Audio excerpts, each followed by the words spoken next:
Hi students, today we can revise the chapter probabilities.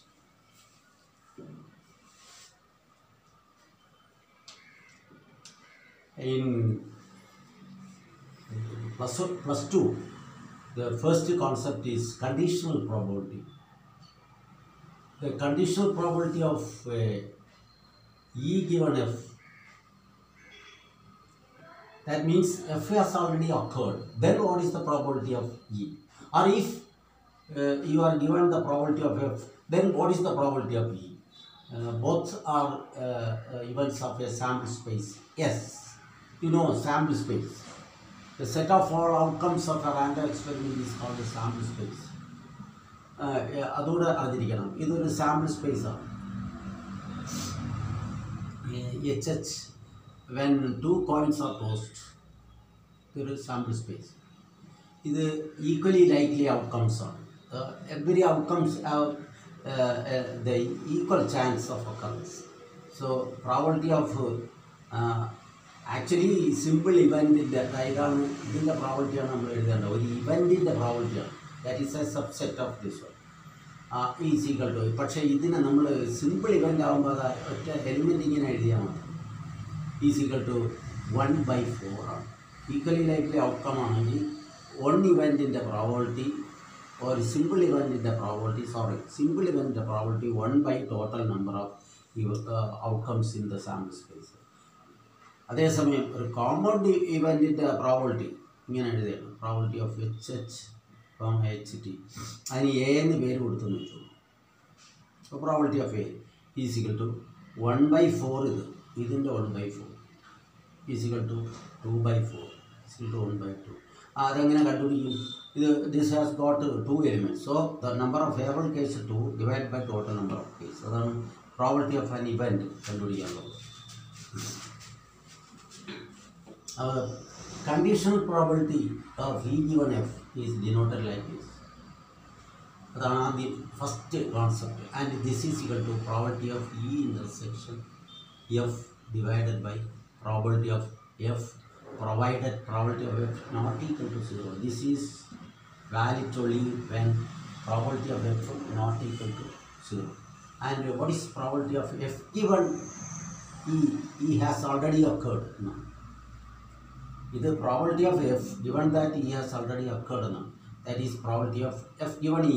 F intersection E, that is same as E intersection I by probability of E. Here probability of E not equal to 0. Generally it is valid. ഇതാണ് ആദ്യം പഠിച്ചത്. ഇതാണ് conditional probability. അപ്പോൾ ഇതിൽ നമ്മൾ ഇത് പഠിച്ചിട്ടുണ്ട്. Probability of E dash not E given F is equal to 1 minus probability of E given F. Probability of not E, complementary of E is 1 minus probability of F. But what is this one? Probability of E dash given F dash. Probability of not E given that F dash has already occurred. അപ്പോൾ ഇവിടെ ഇതിലൊരു ഇതിലൂടെ ഉണ്ട്. Probability of E given E given E union F is equal to probability of E plus if they are not mutually exclusive. Exclusive അല്ലെങ്കിൽ ഇങ്ങനെ എഴുതി. Exclusive ആണെങ്കിൽ intersection ഇത് 0 ആയിരുന്നു. അപ്പോൾ probability of E union F.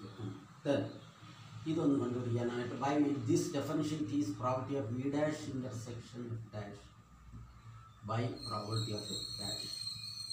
Okay, is equal to De Morgan's law ഉണ്ട്. Set theory നിങ്ങൾ പഠിച്ചതാണ്. This is equal to E union F the whole dash.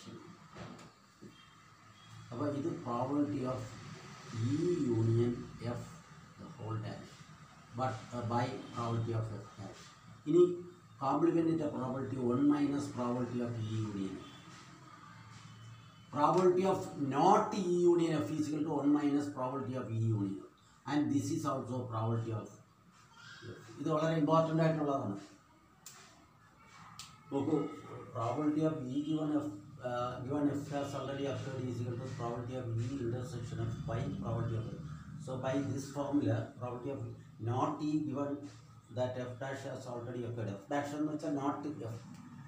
Is equal to probability of E dash intersection F dash. ഇവിടെ E F വന്നപ്പോൾ E intersection, E dash F dash വന്നപ്പോൾ E dash intersection F dash divide by probability of F dash. ഇനി De Morgan's law നിങ്ങൾ set theory പഠിച്ചിട്ടുണ്ട്. E dash intersection F dash is equal to E union F the whole dash. ഇനി ഇതാണ്, ഇനി ഒരു ഇവൻറ്റിൻ്റെ കോംപ്ലിമെൻറ്റിൻ്റെ പ്രോബിലിറ്റി ആണ് 1 minus the probability of the event. ഇവിടെയാണ്. ഇനി ഇത് വെച്ച് ഇതിൻ്റെ വാല്യൂ കണ്ടുപിടിക്കുക. അപ്പോൾ example probability of E is equal to 0.3, probability of F is equal to 0.5, probability of E intersection F is equal to 0.1, you know. Then find the probability of ഇതാണ് ചോദ്യം. E ഡാഷിന് ഈ കോംപ്ലിമെൻറ്റിന് ഇങ്ങനെ ഇടും കേട്ടോ. ഇവൺ എഫ് ഡാഷ് ആണ് ചോദ്യം. അപ്പോൾ നിങ്ങൾ ആദ്യം ഇത് എഴുതി ഇതുവരെ എഴുതണം. 1 minus probability of E union F. അത് ഇത് നിങ്ങൾക്ക് പ്രൂവ് ചെയ്ത് അവിടെ എഴുതണം. 1 minus probability of F. Probability of F is given. But E union F, E intersection F തന്നിട്ടുണ്ട്. അപ്പോൾ ഇ യൂണിയൻ എഫ് കാണാനുള്ള ഫോർമുല അനുസരിച്ച് അത് E union F is equal to probability of E ഇതവിടെ ഉണ്ട് 0.3 പ്ലസ് 0.5 മൈനസ് 0.1. അപ്പോൾ 0.8 എന്ന് പറയുന്നത് 0.7. So you can write it as 1 minus 0.7 divide by 1 minus 0.5 is equal to 0.3 by 0.5. So 3/5 is the answer. നിങ്ങൾക്ക് വേണമെങ്കിൽ ഇത് ഡിവൈഡ് ചെയ്യാം. 3 5 കൊണ്ട് ഡിവൈഡ് ചെയ്യുമ്പോൾ 0.6 ഉണ്ട്. ഓക്കെ. അപ്പോൾ first concept condition probability. Second concept അതിൻ്റെ പ്രോഡക്റ്റ് റൂളാണ്. പ്രോഡക്റ്റ്, അതായത് ഇതുകൊണ്ട് ഇതിന് മൾട്ടിപ്ലൈ ചെയ്യുമ്പോൾ ഇത് കിട്ടും, ഇവിടെയും മൾട്ടിപ്ലൈ ചെയ്യുമ്പോൾ ഇത് കിട്ടും. അതായത് probability of E intersection F, അതിന് ഇ എഫ് എന്നാണ് നമ്മൾ സാധാരണ എഴുതുന്നത്. Is equal to probability of E into probability of F given E has already occurred, or probability of F into probability of E given F. ഇവിടെ condition probability of E not equal to 0. ഇത് probability of F not equal to 0. ഇത് product rule, multiplication rule. ഇനി independent device അടുത്ത concept നമ്മൾ പഠിച്ചതാണ്. അപ്പോൾ probability of E intersection F, അതിന് നേരത്തെ പറഞ്ഞ ഇതാ ഇങ്ങനെയാണ് എഴുതുന്നത്. Probability of E F if this is equal to probability of E into probability of F. Actually എഴുതേണ്ട F given ഇല്ലേ, അത് the probability of the occurrence of F not affected by the occurrence of E, then probability of E intersection F is equal to probability of E into probability of F. ഇത് independent ആകുമ്പോഴാണ് ഇത് വേണ്ട. Independent എന്ന് പറഞ്ഞിട്ടില്ലെങ്കിൽ ഇങ്ങനെ എഴുതണം. So or ഇത് തന്നെ probability of E, അതായത് പ്രോബിലിറ്റി ഓഫ് ഇ ഗിവൺ എഫും probability of F E and same ആണെങ്കിൽ we can say that and probability of F given E is equal to probability of F. Then we can say that E and F are independent events. E and F are independent events. അപ്പോൾ രണ്ട് events independent ആണെന്ന് prove ചെയ്യാൻ ഇതാണ് തെളിയിക്കുന്നത്. Probability of E F is equal to probability of E into probability.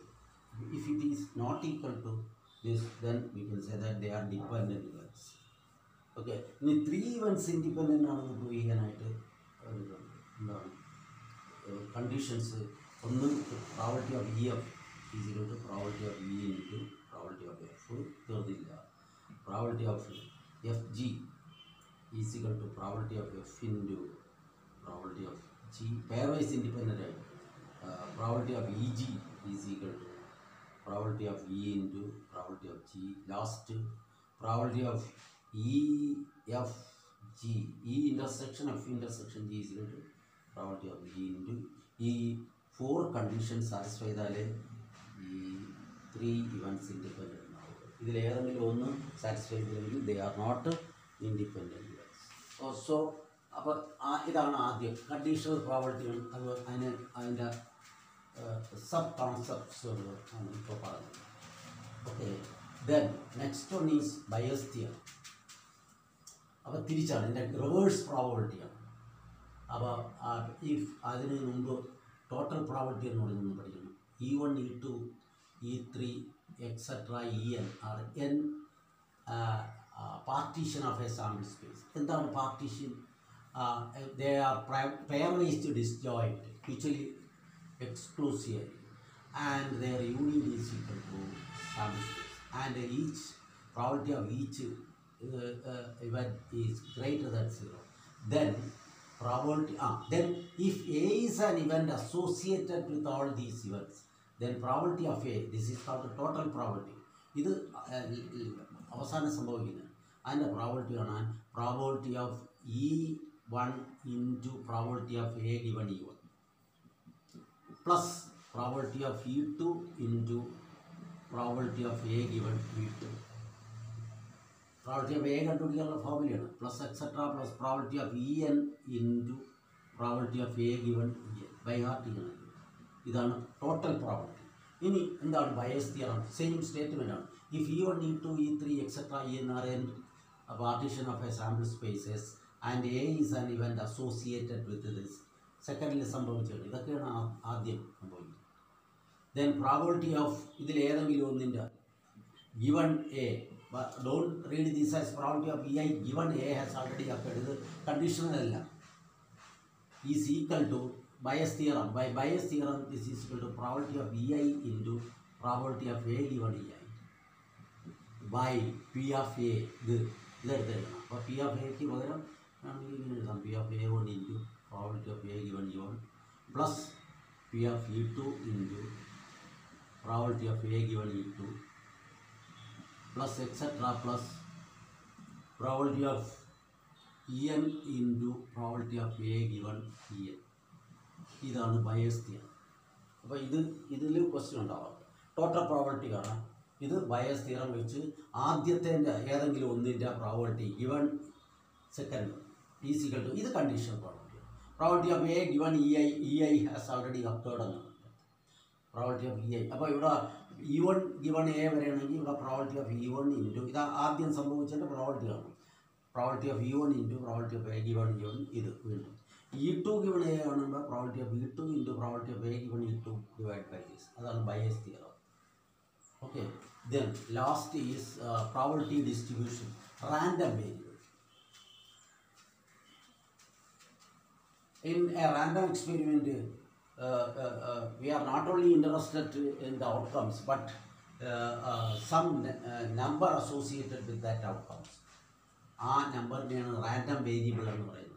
For example, consider a pack of 52 well-shuffled playing cards. Two cards are drawn. Then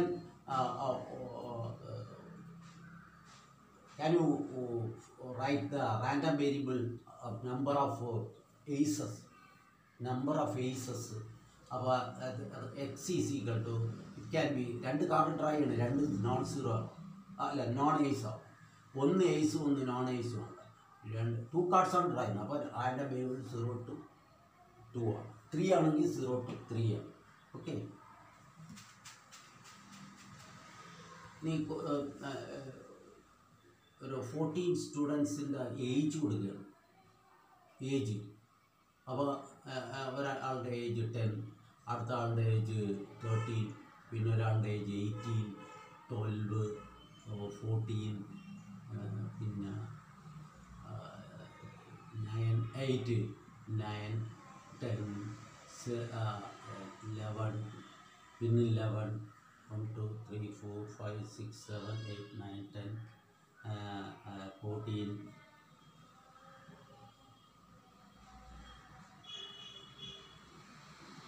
ഇങ്ങനെ കൊടുത്തെന്ന് വെച്ചു. അപ്പോൾ റാൻഡം വേരിയബിൾ എന്താണെന്ന് അറിയാം. ഈ ഏജസ് ആണ്. അപ്പോൾ ഏറ്റവും ചെറിയ ഏജ് 8 ആണ് അല്ലേ. പിന്നെ 9 ഉണ്ട്, പിന്നെ 10 ഉണ്ട്, 11 ഉണ്ട്, 12 ഉണ്ട്, 13 ഉണ്ട്, 14. ഇതാണ് റാൻഡം വേരിയബിൾ അല്ലേ. ഇനി അതിൻ്റെ പ്രോബബിലിറ്റീസ് നോക്കുന്നത് 8 വരുന്ന ഒരു സ്ഥലത്തെ 2, അപ്പോൾ 2 ആണ്. അപ്പോൾ എത്രയാണ് 2/14, ടോട്ടൽ 14 ഉണ്ട്. 2/14 അപ്പോൾ 1/7.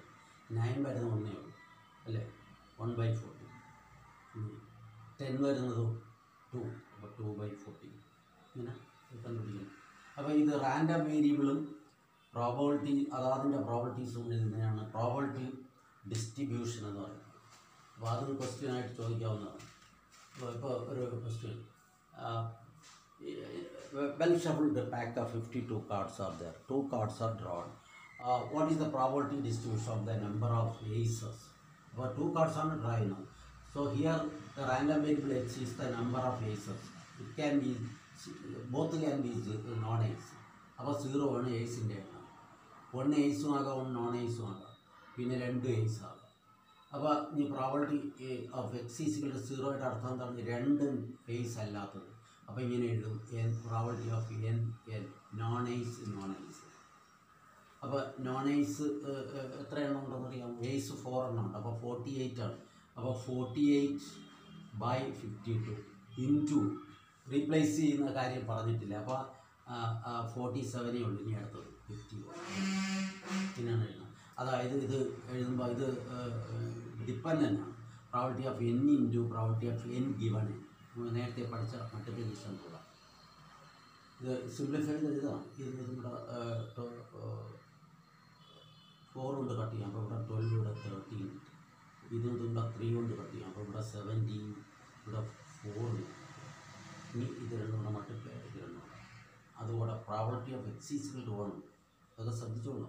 Probability of 1 non ace 1 ace തിരിച്ചു വരാം. ആദ്യത്തെ ഏസ് ഉണ്ടാക്കുക. പക്ഷേ ഇത് നമ്മൾ എഴുതുമ്പോൾ probability of N A plus probability of A plus ആണ് 6 വരുമ്പോൾ.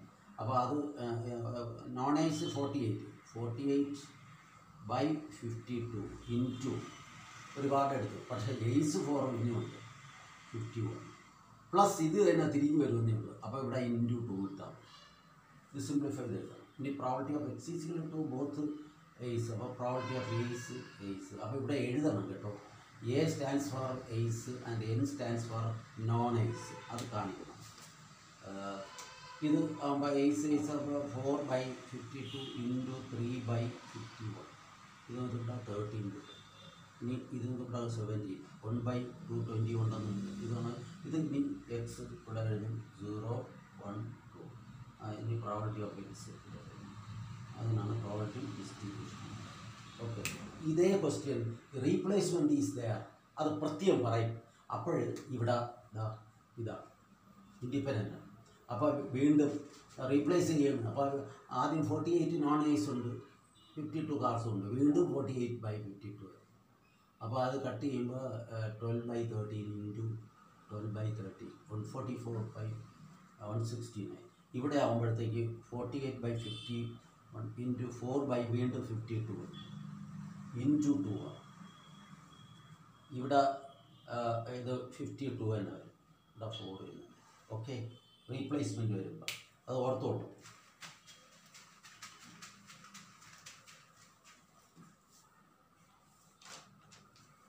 ഇതാണ് നമ്മൾ തിയറി പാർട്ടായിട്ട്. ഇനി അതിലുള്ള പ്രോബ്ലംസ്